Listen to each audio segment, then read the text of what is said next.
Notre Père éternel, toi qui as tout créé, Dieu tout-puissant,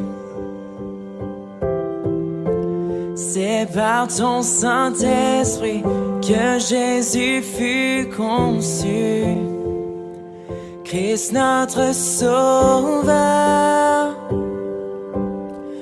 Oui, je crois en Dieu notre Père, oui, je crois en Christ son Fils, oui, je crois en ton Saint-Esprit, ô Trinité divine. Oui, je crois à la résurrection, que nous vivrons à jamais. Car oui, je crois dans le nom de Jésus.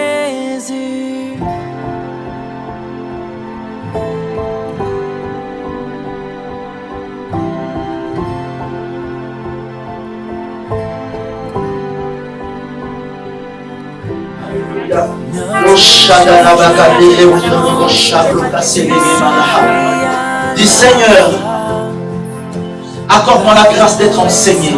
Je voudrais que tu pries le Seigneur. Fermons tous nos yeux. Dis Seigneur, aide-moi.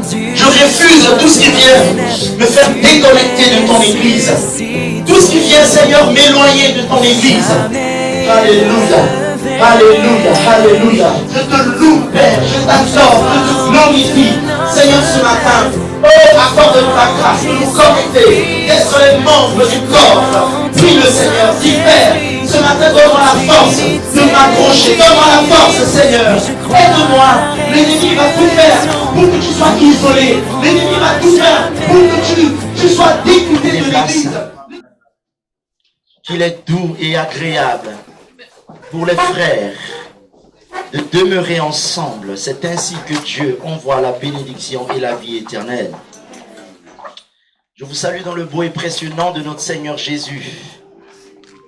Je suis très heureux de me retrouver encore une fois de plus ce matin dans la maison de Dieu, car les ailes de sa maison me dévorent.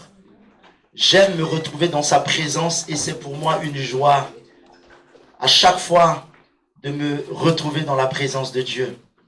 Quand nous arrivons vers 12h, 13h, je me dis waouh, vivement le dimanche prochain, parce que je suis tellement heureux de toujours me retrouver dans la présence de Dieu. S'il y a une chose que je désire dans ma vie, c'est l'église. S'il y a une chose que j'aime Dieu et j'aime son peuple. Et je vous aime ce matin. Vous êtes un peuple exceptionnel. Un peuple que Christ a acquis par le prix de son sang à la croix. Et donc c'est pour moi ce matin une très grande joie de me tenir devant vous pour vous annoncer le conseil de Dieu. Nous continuons l'enseignement ce matin sur la réforme. Nous avons commencé depuis janvier ici à parler de la réforme.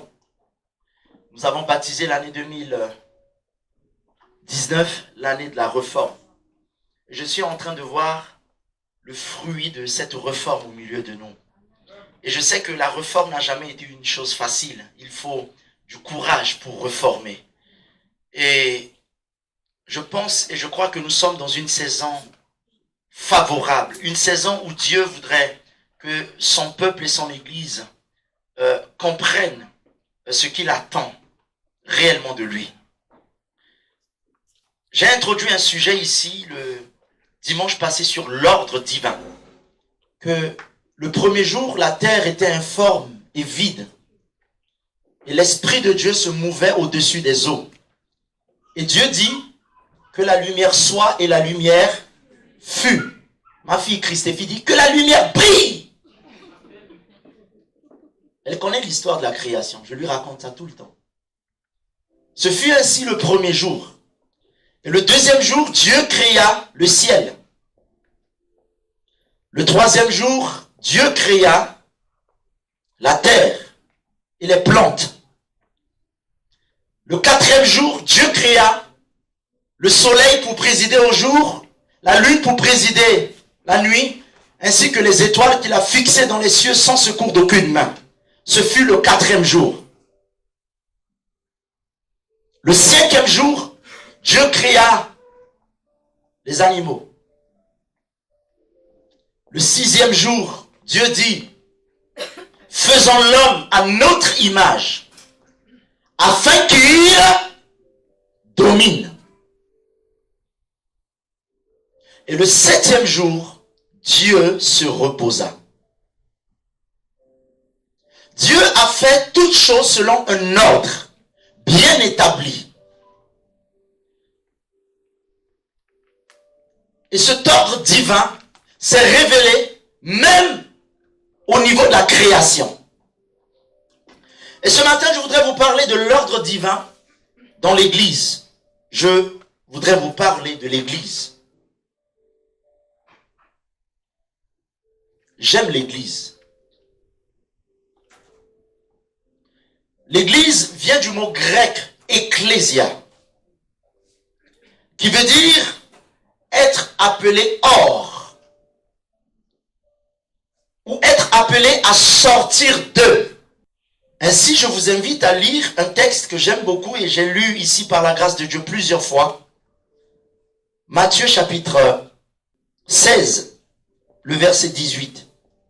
Si quelqu'un trouve, il peut donner lecture dans l'assemblée.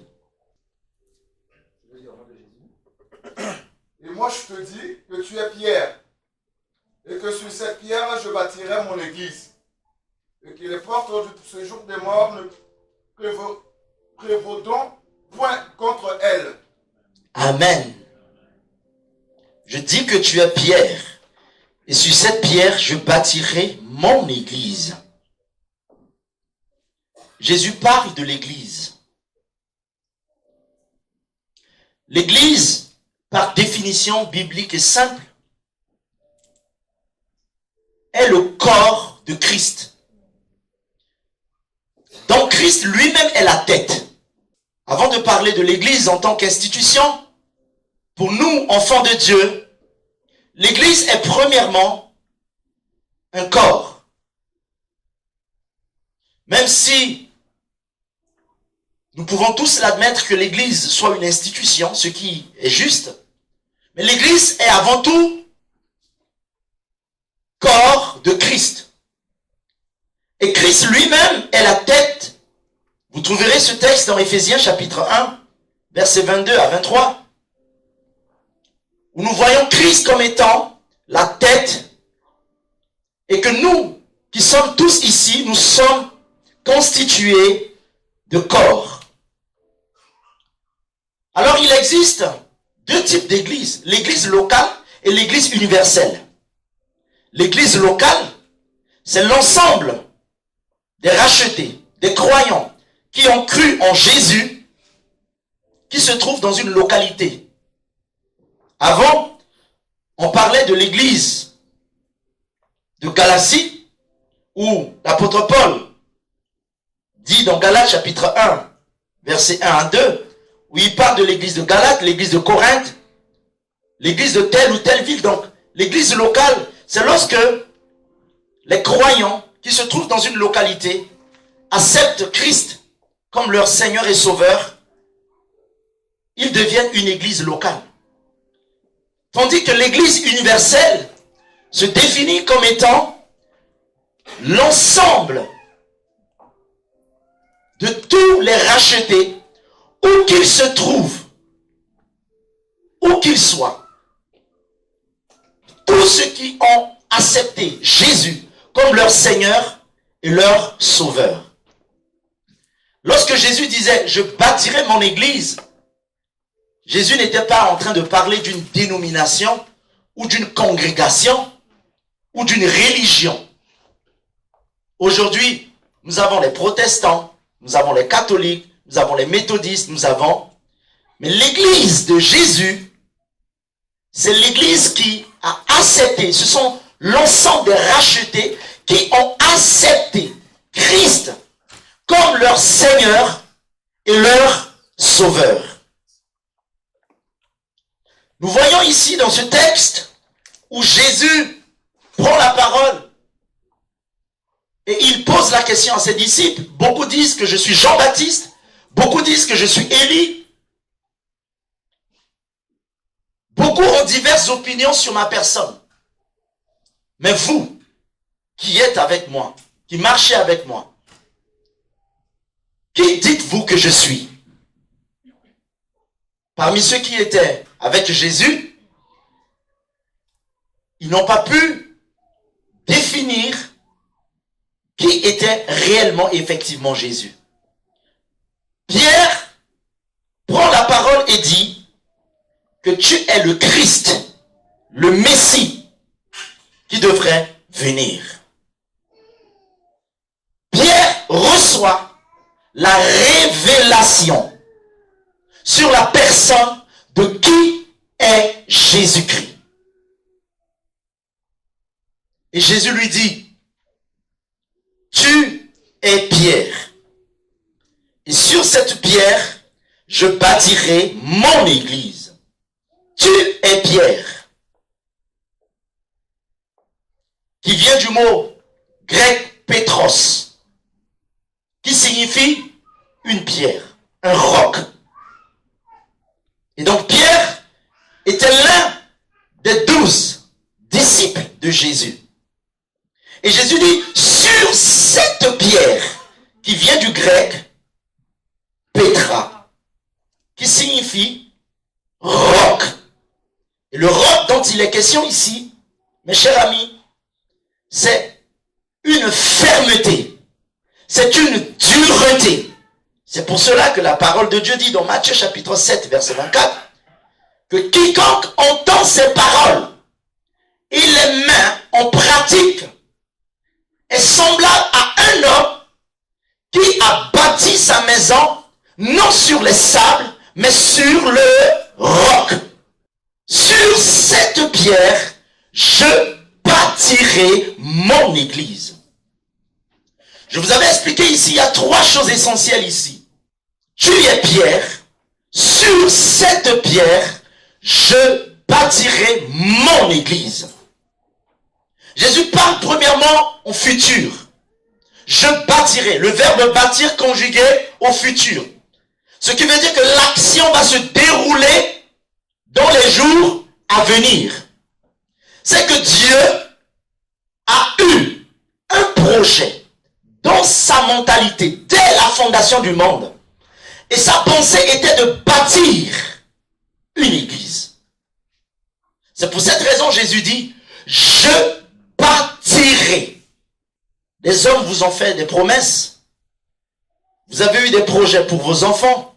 Mais malheureusement, lorsque l'homme vous fait une promesse, il s'avère que cet homme peut mourir. Je connais l'histoire d'un jeune homme qui était un jeune étudiant qui a passé toute sa vie à étudier. Et son père lui a promis, après ton baccalauréat, je ferai tout pour t'envoyer aux États-Unis. Son père a fait le nécessaire et le lendemain de la délibération du baccalauréat, son père a fait une crise cardiaque et son père est décédé. Et vous savez ce qui se passe tous dans nos familles africaines. Lorsque le père tombe, c'est souvent des disputes pour la distribution des biens. Et donc cet enfant s'est retrouvé orphelin, sans rien, il a tout perdu. Et il était dans le désespoir et il pleurait parce que son père lui avait fait une promesse. Toute sa vie était basée sur cette promesse. Tout son espoir était basé sur cette promesse. Mais quand j'ai vu ce jeune homme en train de pleurer, de verser des larmes, je lui ai posé la question, qu'as-tu jeune homme? Il me dit, en un seul jour, j'ai vu toute ma vie s'écrouler. Je lui ai dit, jeune homme, lorsqu'un homme te fait la promesse, le jour où il tombe, ta promesse va tomber. Le jour où on le met dans un cercueil, on mettra ta promesse dans un cercueil. Le jour où on l'accompagnera au cimetière, on accompagnera ainsi ta promesse au cimetière. Le jour où on va l'enterrer, ta promesse sera enterrée. Mais je connais un homme qui n'a ni ombre de variation. La Bible déclare qu'il n'est pas un homme pour mentir. Il n'est pas le fils de l'homme pour se repentir. Lorsqu'il dit une chose, l'accomplissement n'est plus qu'une évidence. Lorsqu'il parle, il est celui qui appelle à l'existence tout ce qui n'existait pas. Et lorsque cet homme te fait la promesse, tu peux que tu as bâti sur le roc. Parce que le roc ne bouge pas. Le soleil tombe. Le vent souffle. Les pluies arrivent. Le roc restera toujours le roc. C'est pour cette raison, je voudrais t'inviter ce matin à ne pas mettre ta confiance en l'homme. Parce que l'homme t'acclame aujourd'hui. Mais demain, l'homme est le premier à te descendre. L'homme t'applaudit aujourd'hui. La même langue te critiquera. L'homme te dit que tu es meilleur. L'homme te dira que tu es le dernier. Mais Jésus de Nazareth, il ne change pas. Lorsqu'il te dit quelque chose, lorsqu'il te dit que tu es mon fils, que tu es ma fille, il ne change pas. Jésus n'est pas un chrétien météo. Jésus ne change pas comme moi, ni comme toi. Aujourd'hui, les hommes politiques sont votés sur le principe des promesses. Si j'arrive, je vais faire ci, je vais faire ça, je vais faire ci. Et tous les hommes mettent leur confiance dans les hommes politiciens. Et ils vont de déception en déception. Les hommes mettent leur confiance, tout leur espoir dans leur pasteur. Parce que pour eux, leur pasteur devient leur Dieu. C'est pour ça que le jour où ils vont voir la faiblesse de leur pasteur, c'est toute l'histoire de leur foi qui s'écroule. Parce qu'ils venaient à l'église, ils ont la confiance dans le pasteur, mais ils n'ont pas la confiance en Dieu. C'est pour cette raison, il y a des gens qui refusent l'église. Pourquoi? Parce que leur foi, toute l'histoire de leur croyance est basée sur le pasteur. Et là, nous voyons que Dieu, Jésus ici a un projet. Je bâtirai. C'est que Dieu ici a un projet. Vous imaginez, si Dieu a un projet pour toi, pourquoi tu dois t'inquiéter? Dieu au ciel, il a un projet. Moi, j'ai fait dans mon parcours professionnel la gestion du projet. Quand on parle du projet, on parle d'idées. Quand on parle du projet, on parle des acteurs. Quand on parle du projet, on parle du financier. Quand on parle de projet, on parle des ressources. Quand on parle du projet, c'est tout un ensemble. Mais Dieu a un projet. C'est pour cette raison qu'il dit, je bâtirai. Donc l'église n'est pas une idée humaine. L'église n'est pas une invention scientifique. Ou l'église n'est pas une invention des théologiens. Donc l'église, même sa source, c'est Dieu qui est l'origine de l'église. Beaucoup pensent que l'église, c'est quelqu'un qui s'est réveillé un matin, il dit, non, l'église s'inscrit dans la pensée de Dieu. C'est pour cette raison qu'il dit, je bâtirai. Pourquoi il dit à Pierre que je bâtirai? Parce que à l'instant, Pierre était connecté à la pensée de Dieu. Et Pierre a reconnu Jésus comme étant le Fils de Dieu. Donc l'église, la véritable église de Jésus-Christ, c'est celle qui est bâtie sur la connaissance de Christ, sur l'enseignement de Christ, sur la vie de Christ. Et si nous nous écartons de ceci, nous devenons une secte. Parce qu'aujourd'hui, il y a plusieurs définitions de secte. Donc tout ce qui n'est pas basé sur l'enseignement de la parole de Jésus, la doctrine de Jésus, cela devient secte. Ensuite, quand il dit « je bâtirai », il parle de lui, c'est lui qui bâtit. C'est pour cette raison, il est dit que si Dieu ne bâtit une maison, tout ce qu'il a bâti travaillera en vain. Et quand il veut dire « je bâtirai », il dit « mon église ». Adjectif possessif. Il parle de l'église comme étant quelque chose qui lui appartient. Jésus dit « église. Il parle de son église. L'église n'appartient pas au pasteur. L'église n'appartient à personne. L'église appartient à Jésus-Christ. Et il dit en troisième lieu, les portes du séjour des morts ne prévaudront point contre elle. Les portes de l'enfer, les épreuves, les vents, les tempêtes, l'adversité, peu importe ce que l'église va connaître, l'église subsistera. L'église vivra.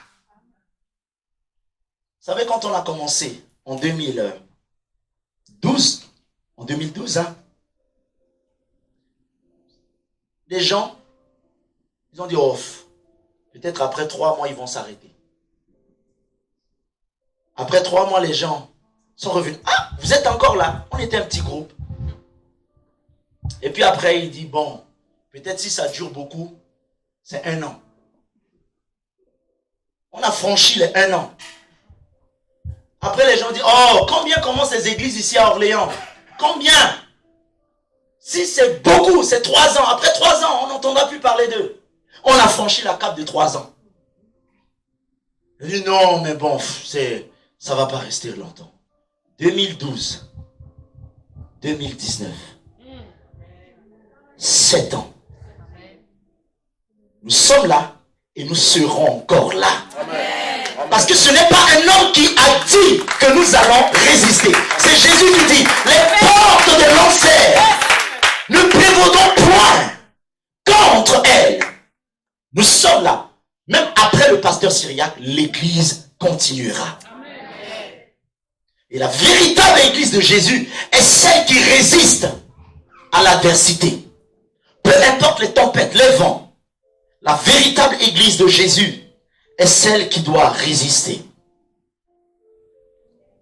Vous avez vu dans Marc, quand Jésus était enseveli, certaines personnes sont allées voir Pilate pour lui dire, mais écoute, nous nous souvenons de cet imposteur, Jésus. Quand il était en vie, il avait dit ceci, que je serais mort, mais après 3 jours, je ressusciterai.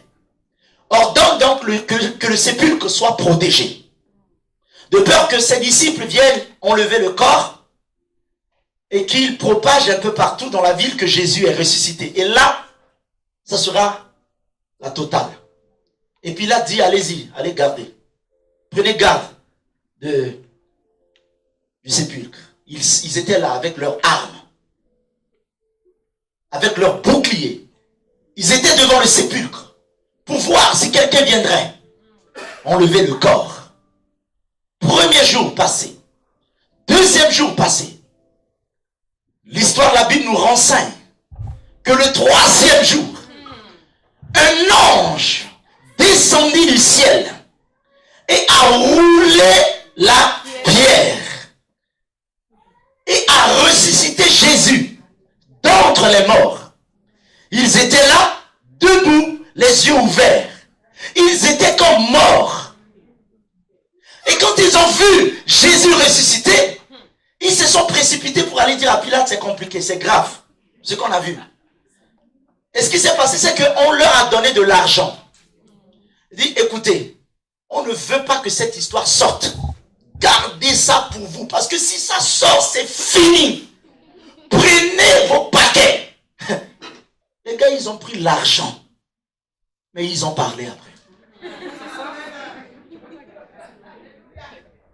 Est-ce que je parle à quelqu'un? Parce que c'est pas l'histoire d'une personne.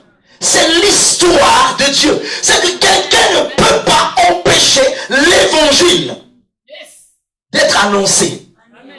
C'est pour ça qu'il dit, les portes de l'enfer ne prévaudront point contre elle. Les portes de l'enfer ne résisteront pas contre elle. Est-ce que je parle à quelqu'un? Tu es pierre, et sur cette pierre, je bâtirai mon église. Et donc l'église, ici, est l'ensemble de corps. Sur mon corps, j'ai une tête. Jésus dit, je suis la tête. Et sur mon corps, j'ai 2 bras, poitrine j'ai un cou, j'ai des pieds. Si vous enlevez mon bras, si vous enlevez une jambe, je vais être handicapé. C'est pour cette raison. L'église, c'est lorsque les rachetés se mettent ensemble pour prier et adorer Dieu. Nous ne prions pas pour être sauvés.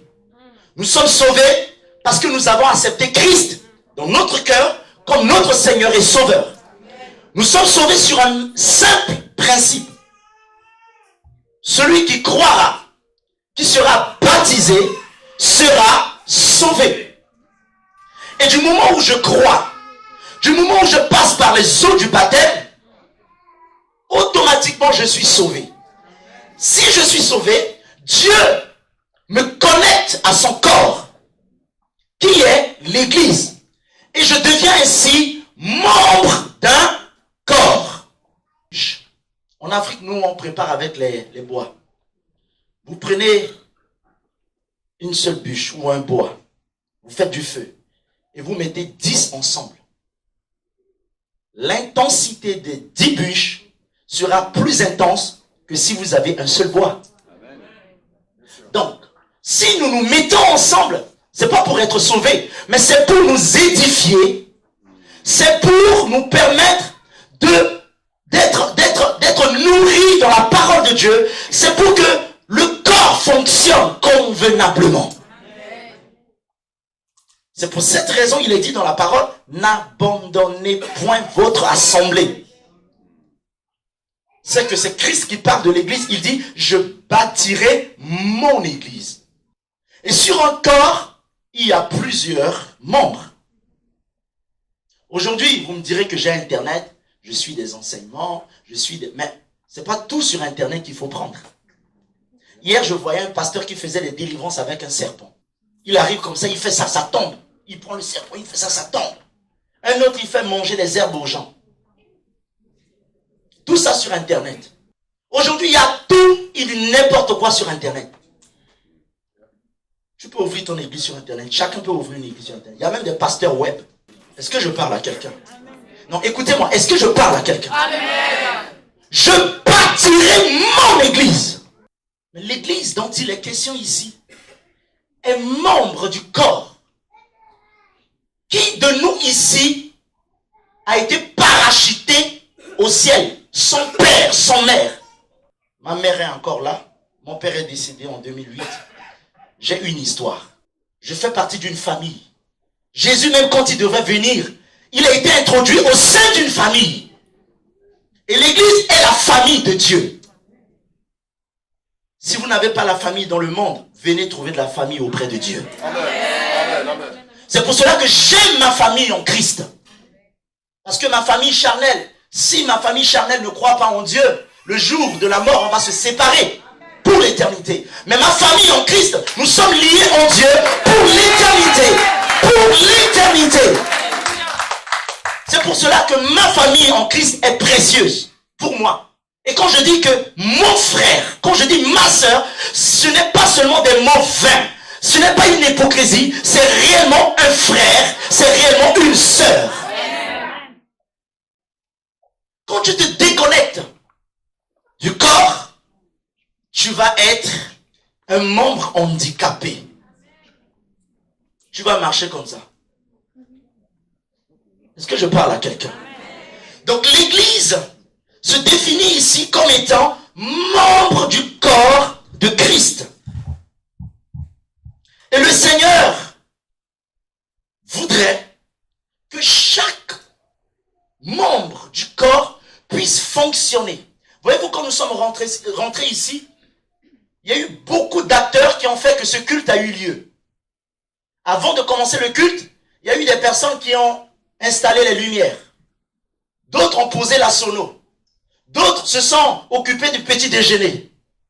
D'autres ont installé les chaises. D'autres étaient là pour chanter. D'autres jouaient. Et ainsi de suite. Donc chaque personne qui était ici était un acteur pour que cette réunion ait lieu. Mais si un acteur devrait ne pas remplir ses tâches, vous imaginez ce qui devrait se passer. Donc l'Église se définit comme étant membre du corps de Christ.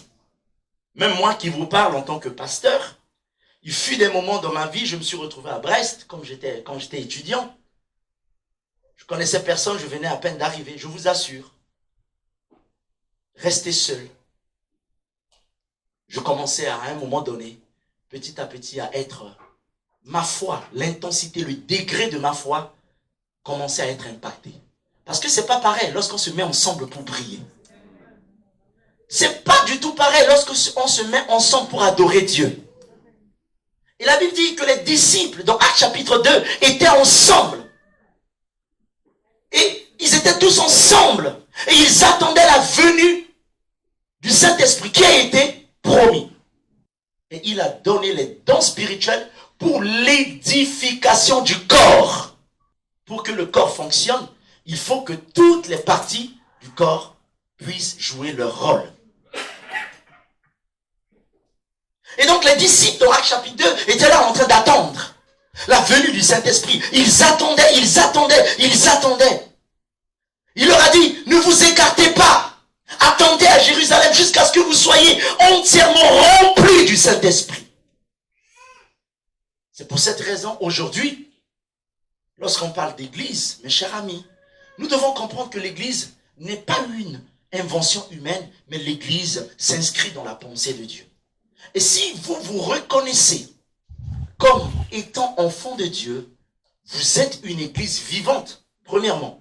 Parce que Christ n'habite pas ce bâtiment. Christ habite notre vie, notre corps. Nous devenons une église vivante. Et cette église vivante, si nous nous mettons ensemble, nous prions pour que le corps s'édifie, pour que les dons spirituels se manifestent et que Dieu soit glorifié. L'église est bâtie sur 4 choses.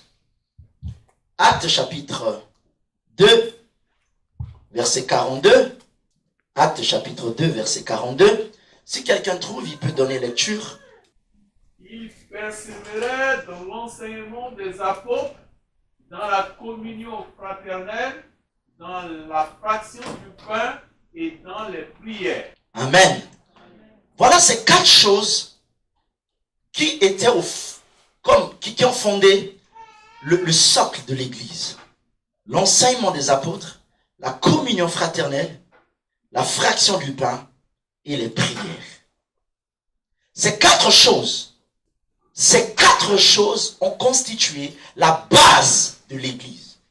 Mes chers amis, bien-aimés, nous sommes au temps de la fin. Et pour que l'église soit forte, il faut que nous soyons ensemble.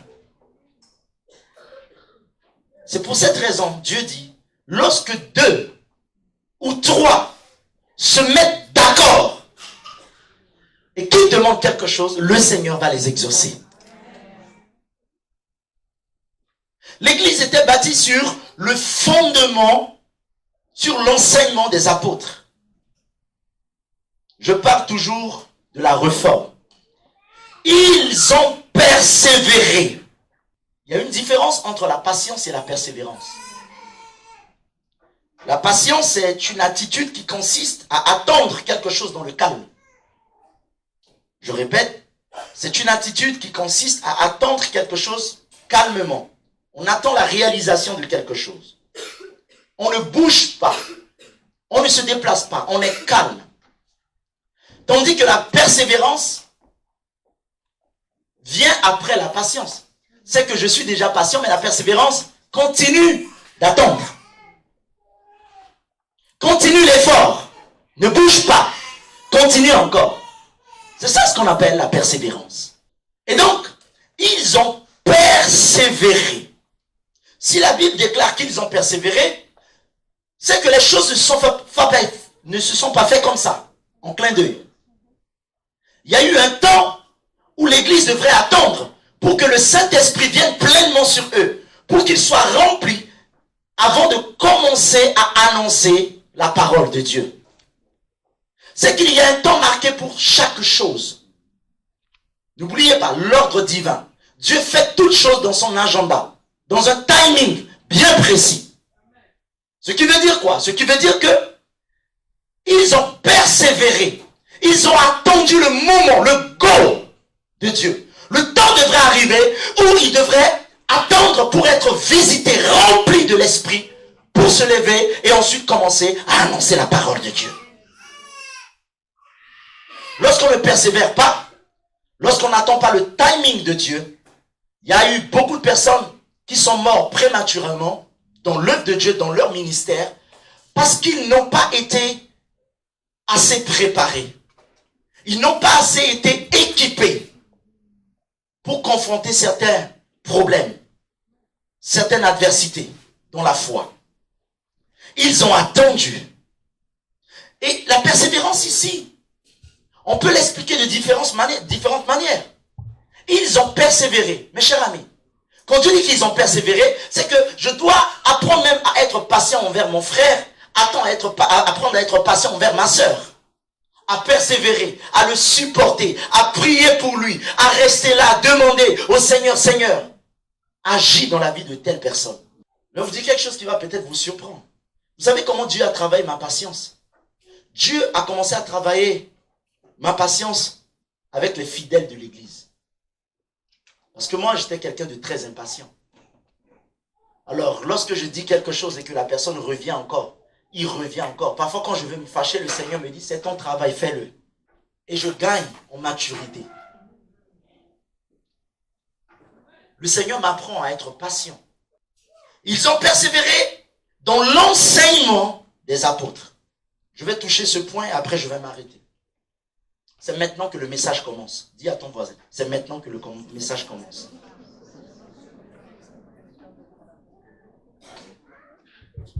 L'enseignement, c'est quoi? Il y a une puissance qui se cache dans l'enseignement.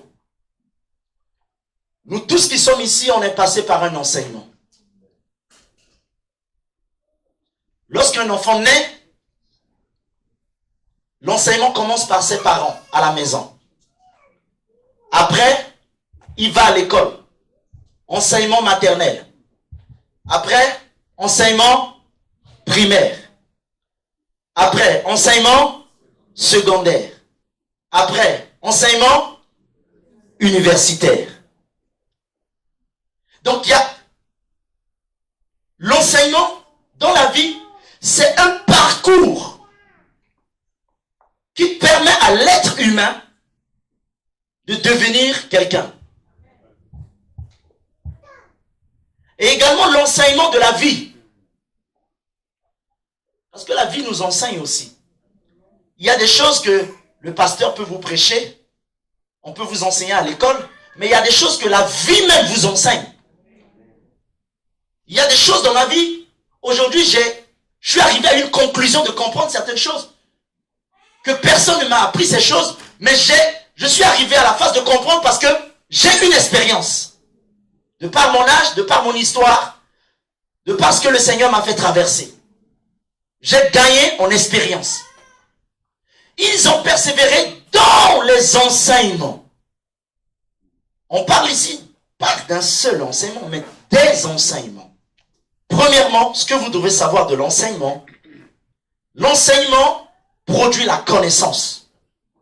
Et la connaissance donne la domination. L'enseignement produit la connaissance et la connaissance donne la domination. Quand un homme est enseigné, il acquiert de la connaissance. Et cette connaissance lui permet d'avoir une position. Non, quelqu'un ne m'a pas compris. Parce que si réellement tu m'avais compris, tu ne réagirais pas de la même manière. Je le redis autrement.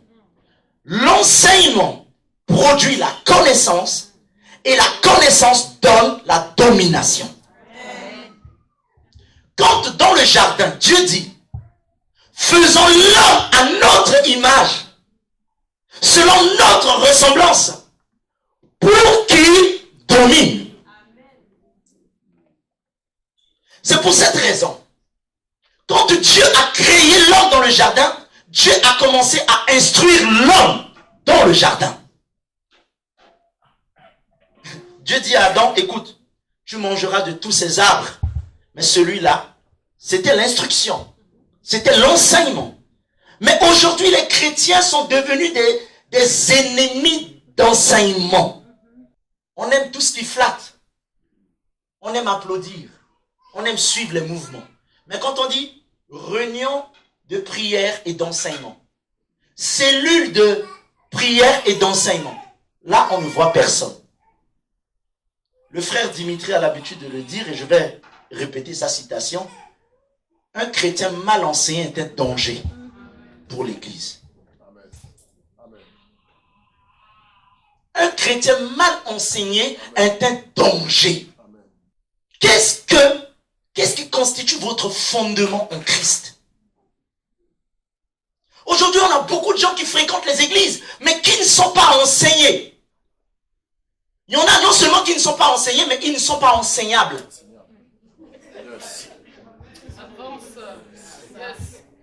À l'école, il y a des gens qui ne sont pas enseignables. Hein. Pendant que le professeur part, ils sont là. Je me rappelle, j'aimais pas l'anglais à l'école. Quand le professeur venait par la fenêtre, je sautais par la... Il venait par la porte, je sautais par la fenêtre. Bon, quand tu es comme ça, tu n'es même pas enseignable. On n'est pas prédisposé à recevoir les instructions de Dieu. On a toujours des préjugés dans la tête. Vous savez, pour être enseignable, il faut avoir l'humilité. Si vous êtes assis ce matin, c'est pas parce que je suis plus grand que vous. Tout simplement parce que vous avez l'humilité d'admettre que Dieu peut vous instruire au travers d'un homme. Mais si on n'a pas l'humilité, on ne peut jamais accepter l'enseignement. On va toujours croire qu'on connaît tout, qu'on a tout dans la tête. Je suis un archibishop, moi. Le révérend Syriaque. L'orgueil est un frein à l'enseignement. À l'école, je me rappelle à la fac, il y avait un garçon qui pensait tout connaître. Quand le professeur à peine voulait aborder le sujet, oui, mais monsieur, à un moment donné, le gars il s'est énervé, il dit, toi tu te tais, soit tu sors de ma classe ou tu t'assois et tu écoutes ce que je te dis. Et j'ai vu dans la vie de Jésus, Jésus a passé plus de temps à enseigner que de faire de miracles. On ne vous a jamais dit ça. Hein? Aujourd'hui, les chrétiens courent derrière bénédiction, miracle. Mais parce qu'ils n'aiment pas l'enseignement.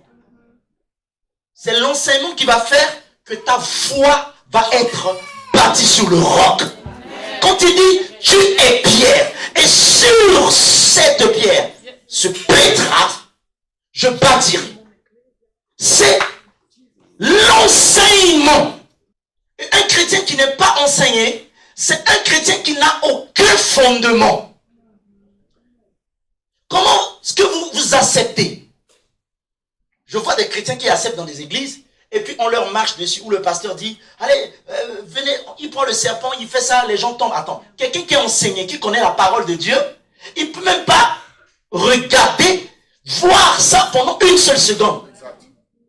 Quand il va confronter l'enseignement qu'il écoute à la vérité qui contient la parole de Dieu, il va dire tout de suite que ça ne vient pas de Dieu. Amen. Même pas besoin de parler en langue pour comprendre. Il va dire tout de suite ça ne vient pas de Dieu. Ce qui produit ceci, c'est l'enseignement.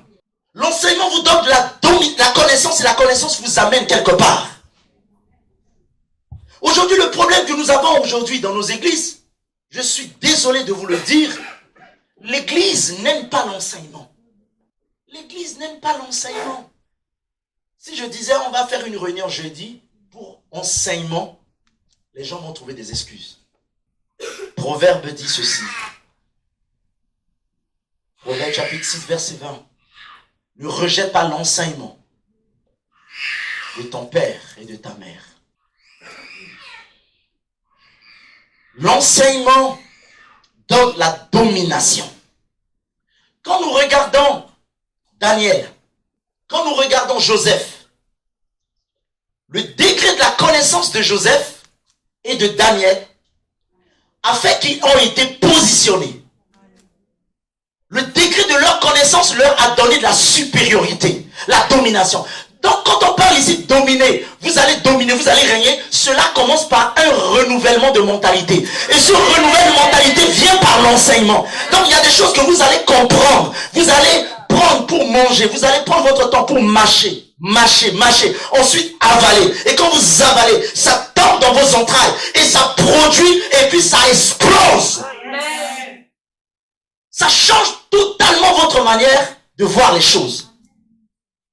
Et donc j'ai du mal avec ce type de chrétiens qui n'aiment pas être enseignés, qui croient savoir tout.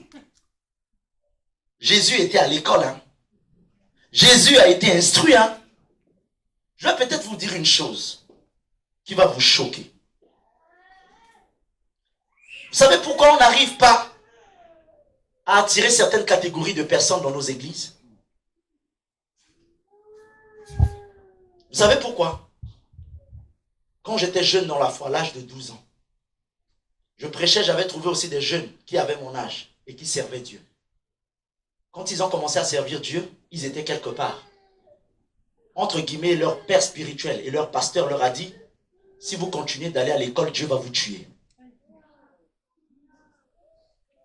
Et puis ils ont arrêté l'école. Je voulais les suivre un peu, mais mon père me dit, toi là, si tu fais ça, tu vas voir ce que je vais te faire. De tels raisonnements. Vous pensez que certaines catégories de personnes, quand ils rentrent ici, ils vont supporter, rester là, ils vont dire, mais ces gens, ils ne sont pas normaux. Est-ce que je parle à quelqu'un? C'est important pour nous, mes chers amis, d'être enseignés. Pourquoi dans nos églises, on n'arrive pas à toucher les politiques, les hommes d'affaires? On se retrouve entre nous. Parce que les gens ont écouté des enseignements du style, vous venez à Christ, vous devez tout abandonner, abandonner les études, devenir des esclaves, aller soulever des cartons, balayer des rues. Et puis c'est ce que Dieu veut pour vous. Le Seigneur veut que vous influencez dans toutes les sphères de la société. Le Seigneur que vous dominiez, veut que vous dominiez. Le Seigneur veut vous amener quelque part. C'est pour cette raison, moi, quand je voulais arrêter, mon père me dit, toi, tente un peu, tu vas voir. Et je bénis Dieu. Parce qu'il fut un moment où l'appel de Dieu brûlait en moi, au point où j'étais tenté d'arrêter, de ne pas continuer. Aller à l'école, mon père me dit, mon fils, même si Dieu t'appelle en plein temps à servir Dieu, c'est important d'être instruit dans la vie. Vous voyez tout de suite la différence entre un homme instruit et un homme pas instruit. Même dans le bonjour, tout de suite, vous savez qu'il a un problème d'éducation. On peut prêcher l'évangile, mais être impoli. On peut prêcher l'évangile, mais avoir des sales caractères. L'onction peut te donner de la hauteur, mais le caractère te maintiendra en haut. Tu peux avoir l'onction, mais si tu n'as pas le caractère qui va avec l'onction, ton caractère va tuer ton onction. C'est pour cela que vous voyez des hommes de Dieu, ils peuvent avoir l'onction, mais il suffit que vous les approchez, leur caractère va se dégager tout de suite. Et les gens ne les supportent pas. Problème de caractère, problème d'éducation. Repartez à l'école. Vous devrez vous instruire. Ne rejette pas l'enseignement. Il y a des choses dans la vie qui ne s'acquièrent que par l'enseignement. L'enseignement va vous donner de la position. L'enseignement va vous positionner. Aujourd'hui, quand je vois certaines personnes réagir tout de suite, il y a deux problèmes. Soit il n'est pas éduqué, soit il n'est pas enseigné. Parce que tout est basé sur l'enseignement. C'est pour ça que depuis un certain temps, j'ai arrêté de prêcher. Je préfère enseigner. Parce que c'est l'enseignement qui bâtit. Vous devrez être enraciné dans la parole de Dieu. Si quelqu'un venait ici, bon, peut-être, je ne sais pas, par mégarde ou un jour peut-être, je ne sais pas, ça peut arriver. Hein. Un homme de Dieu peut prêcher, il dit, bon, je veux que vous vous levez et que vous me donnez chacun 10 000 euros. Je vais prier pour toi. Hein? Je vais faire une position des pieds. J'ai beaucoup d'onction. Approchez-vous. Une église où les gens sont bien enseignés, personne ne va se permettre de se lever. Parce que tout de suite, ils vont savoir que ça, c'est du théâtre. Chez nous, on est enseigné, on n'entend pas dans ces choses-là. Amen. Mais là où les gens ne sont pas enseignés, les gens bougent dans tous les sens. Parce qu'ils n'ont pas la connaissance. Ils n'ont pas la maturité.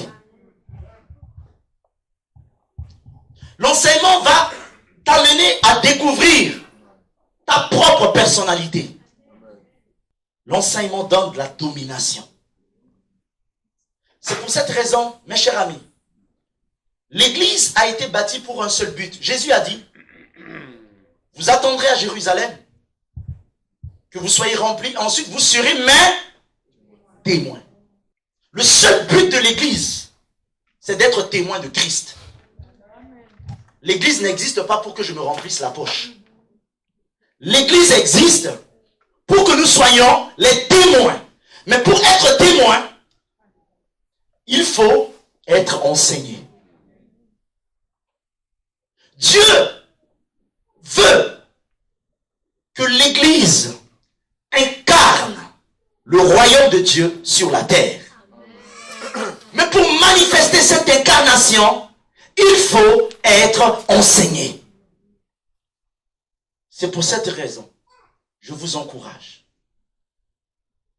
Ne méprisez pas l'enseignement. J'avais dans ma classe un monsieur qui avait 57 ans, qui était venu faire un master 2. En Afrique, dans notre mentalité, on va voir un papa comme ça, on va commencer à se moquer de lui. Qu'est-ce que tu fais, vieux? Ta place n'est pas ici. Mais ce monsieur n'était pas complexé. Parce qu'il voulait aller plus loin. C'est que son âge n'était pas un frein. Il avait la volonté. Et si on veut dominer, on veut influencer notre sphère, mes chers amis, il faudrait que l'Église connaisse et comprenne le langage que le monde utilise. À l'Église, frères, sœurs, mais dans le monde, là où je travaille, dans mon monde informatique, on ne dit pas frère là-bas, on ne dit pas sœur là-bas. Il faut connaître le langage du monde pour pouvoir les impacter ou les toucher. Mais si tu ne connais pas le langage du monde, tu vas aller au boulot, oh bien-aimé frère, alléluia, gloire à Dieu, je te chasse. Licenciement. Ça ne fonctionne pas comme ça. Il faut comprendre le langage du monde. Quel langage le monde parle? Toi qui es militaire, toi qui es dans le monde sportif, toi qui es médecin, le monde ne parle pas le même langage qu'ici.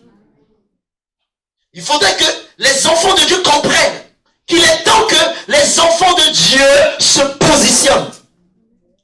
Pour se positionner, il faut être enseigné. Pour que vous commenciez à influencer votre sphère. On ne parle pas le même langage avec le monde. On dit, vous serez mes témoins. Quand j'entends un père spirituel dire à un garçon de 12 ans, si tu vas à l'école, Dieu va te tuer. Ah! Et puis je leur posais la question, pourquoi vous n'allez pas à l'école? On nous a dit que si on va à l'école, Dieu va nous tuer. Donc ils ont été formatés, calibrés comme ça. Quel gâchis. Dieu veut que tu sois un homme, une femme qui domine. Mais tu dois aimer l'enseignement. J'étais dans une église, dans la semaine, on dit enseignement, l'église était remplie. Combien de fois quand on dit enseignement, on est empoigné, Les gens n'aiment pas l'enseignement. Venir le dimanche ici, ça ne fait pas de toi un chrétien. Tu ne peux pas grandir. Il y a des choses que tu ne connais même pas dans la Bible. 66 livres. 39 dans l'Ancien, 27 dans le Nouveau. C'est dense. Mais si tu n'es pas enseignable, il y a des choses que tu ne pourras jamais connaître. Et tu vas être un chrétien qui flotte comme ça là. Les vagues. En fait, tu suis les mouvements du vague. Quand on dit il y a l'onction là-bas, tu cours. Tu dis il y a beaucoup d'onction là-bas, je préfère aller là-bas. Parce que là-bas, l'onction tombe du ciel. C'est comme quelqu'un aller dans une église. Et puis, ça tombe. Et puis il me dit, frère, je sens qu'il y a beaucoup d'onction ici. Je dis, hey, donc pour toi l'onction c'est synonyme de tomber. Donc un chrétien mal enseigné, pour lui quand ça tombe là, ça veut dire qu'il y a beaucoup d'onction ici. C'est faux. Il y a des gens qui tombent exprès, qui font des cinémas aussi. Et moi, je sais ça. Vous pensez que je ne sais pas ça? Il y a des gens qui simulent les tombées. Et puis ils tombent. Il y a des cinémas aussi. Il y a des gens qui tombent pour de vrai, mais il y a des gens qui simulent aussi. Mais de telles choses-là, il faut combattre ça. Parce que la personne tombe aujourd'hui, il revient encore. Il tombe encore, il revient. Il tombe encore, il revient, il tombe. Et puis finalement, quand il va tomber là, les gens comme ça, il ne faut même pas le tenir, il faut le laisser. Il va bien frapper sa tête par terre. Là. Quand il va se révéler.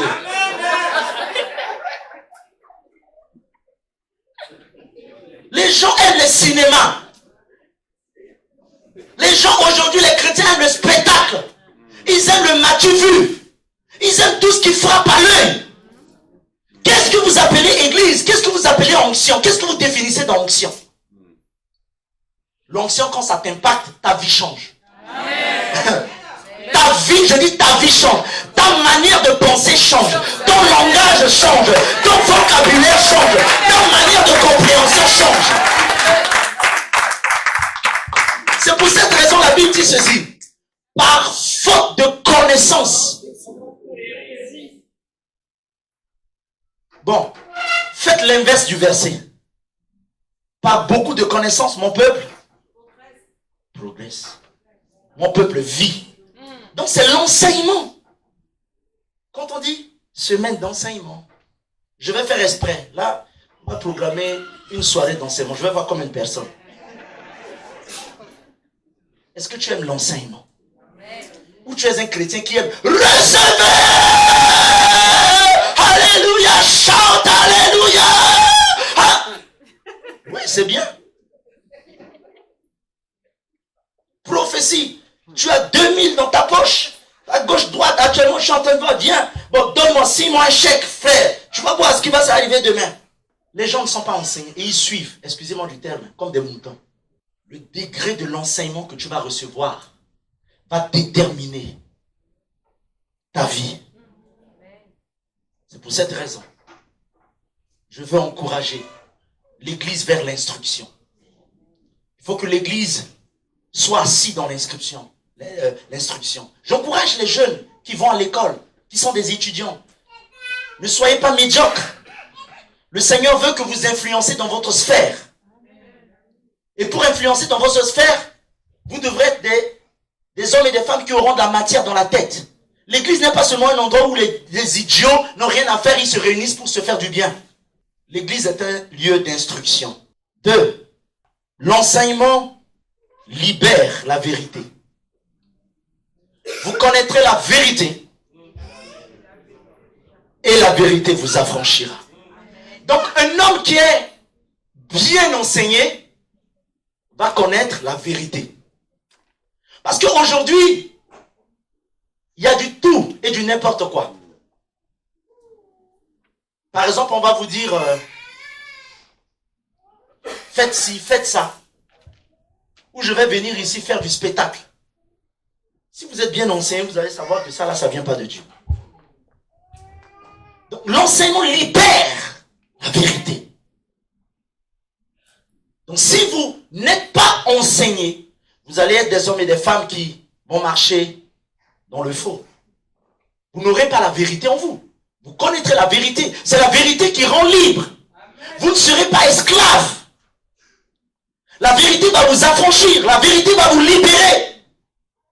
C'est la vérité qui libère. Nous devons accepter l'enseignement.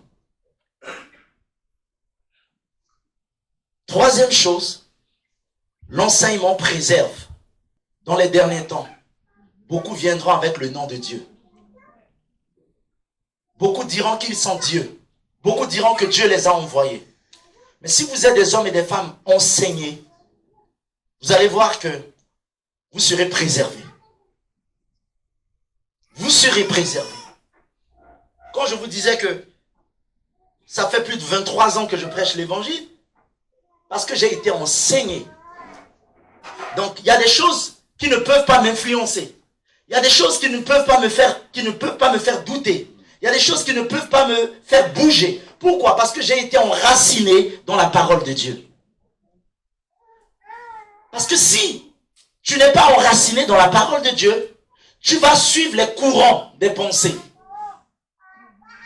Tu vas suivre les modes. On dit, ah, maintenant là, c'est ça. Maintenant là, on doit faire comme ça. Maintenant là, l'évangile de Jésus n'a jamais changé. L'évangile de Jésus n'a jamais changé. Nous devons aimer l'enseignement. L'église était bâtie, premièrement, sur l'enseignement des apôtres. Ils ont pris du temps pour enseigner l'église, pour faire asseoir les fondements, pour que les gens comprennent comment ça fonctionne au sein d'une église. N'oublie pas que tu es un membre du corps. Et si tu te détaches du corps, tu vas te sentir seul et tu risques de mourir. C'est pour cette raison, on ne vient pas ici pour être sauvé. Je pense que même celui qui accepte Jésus, dehors, il est sauvé. Mais il vient se greffer à la famille de Dieu pour former un corps, parce que nous sommes corps. L'ordre divin. L'église est importante, mes chers amis. C'est la famille de Dieu. Ne vous privez pas de cette merveilleuse famille que Dieu vous a donnée. Ne vous privez pas de cette glorieuse famille que Dieu vous a donnée. Vous pouvez prier certes seul à la maison, mais si tu devrais te joindre avec un frère et une sœur, cela produirait une autre intensité. C'est pour cette raison, l'ennemi, la meilleure stratégie de l'ennemi, c'est isoler pour achever. Hier, j'appelais quelqu'un au téléphone. Ma sœur, pourquoi je ne t'ai pas vu depuis à l'église? Pasteur, je ne me sens pas bien. Je veux voir personne. Je veux rester seul. Et puis elle déprime. Elle déprime. Elle déprime. Il y a des gens qui se suicident comme ça. Tu restes chez toi.